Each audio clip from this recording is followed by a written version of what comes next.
Hello and welcome to This Week at the General Assembly for May 18th, 2015. In this week's show, we'll be discussing the House's proposed budget. Remember that you can always find more information on any of the topics we discuss here by visiting www.ncacc.org.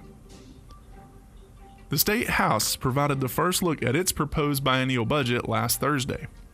Appropriations committees for each area of state government met to debate and vote on their reports to the full Appropriations Committee, which will decide on larger items such as lottery funding, state employee pay, and Medicaid reform. As we are early in the budget process, we'll see many changes before the final product. But here are some of the highlights from major budget areas.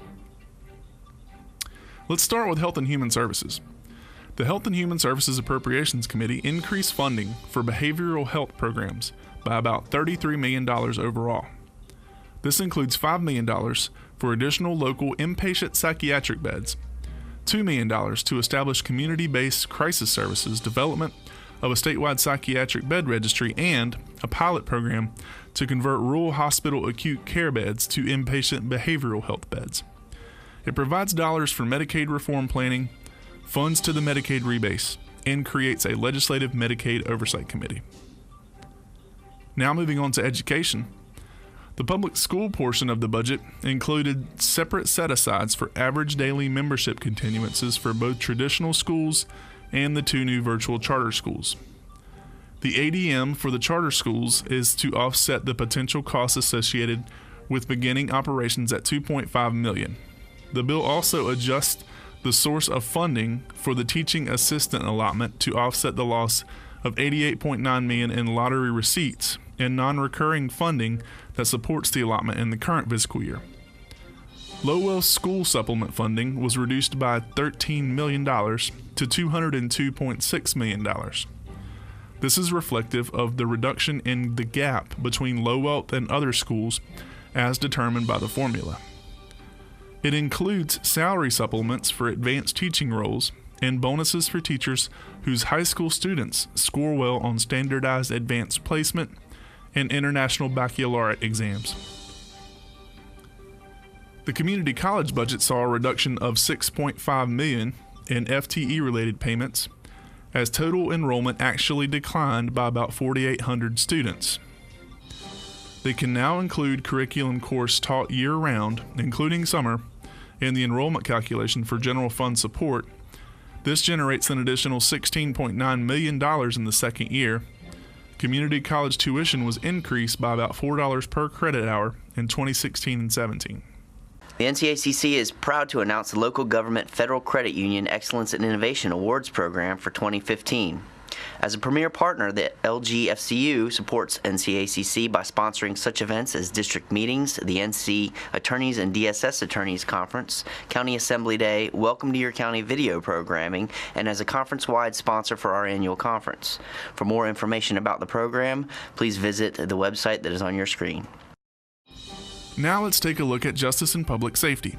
The Justice and Public Safety Committee appropriated $22.5 million in recurring funds to the statewide misdemeanor confinement program.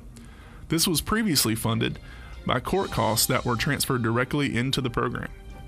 The committee also transferred $2.8 million from SMCP's fund balance to the Department of Public Safety to construct a state-of-the-art training firing range for law enforcement. Next up is transportation.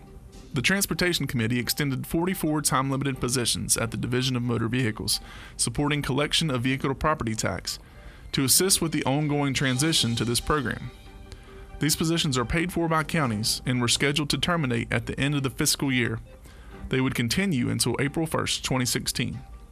A slight increase to DMV contract agent fees, including those for collection of property tax, is paired with a directive to DMV to establish performance standards for contractors and an elimination of contracts that never expire. Now let's take a look at environment. In the first fiscal year, the House proposed a budget for the Department of Environment and Natural Resources contains an additional $12 million in total for the Clean Water Management Trust Fund. It has an additional $5.1 million for the Clean Water State Revolving Fund and about $13 million in new money for water infrastructure grants to rural and distressed communities. The Diener budget also changes some of the considerations for grant water infrastructure dollars, focusing more on impoverished communities and plans to regionalize and consolidate water and sewer systems. Also related to an NCACC environment goal, the Diener budget also contains an additional $900,000 in the first year to address aquatic weed control. Finally, let's talk about commerce and agriculture. The Department of Commerce and Department of Agriculture and Consumer Services budgets contain additional funds to support military bases and prepare the state for the next round of federal base realignment and closure commission hearings. These funds total more than $2 million in the first year of the new budget. The Commerce budget also contains more than $32 million in additional funds for economic development in the first fiscal year. These include $6.8 million to meet existing obligations under the Job Maintenance and Capital Development Fund, $5 million for 1NC Small Business Fund grants, $1 million for the Main Street Solutions Fund that helps local governments with planning and economic development, and $10.2 million for Rural Economic Development Division grant programs. Well, that's all we have for this week. If you'd like more information on any of the topics we discussed here, please visit www.ncacc.org. There you can subscribe to our legislative bulletin as well as follow us on social media. Thanks for joining us. We'll see you next week.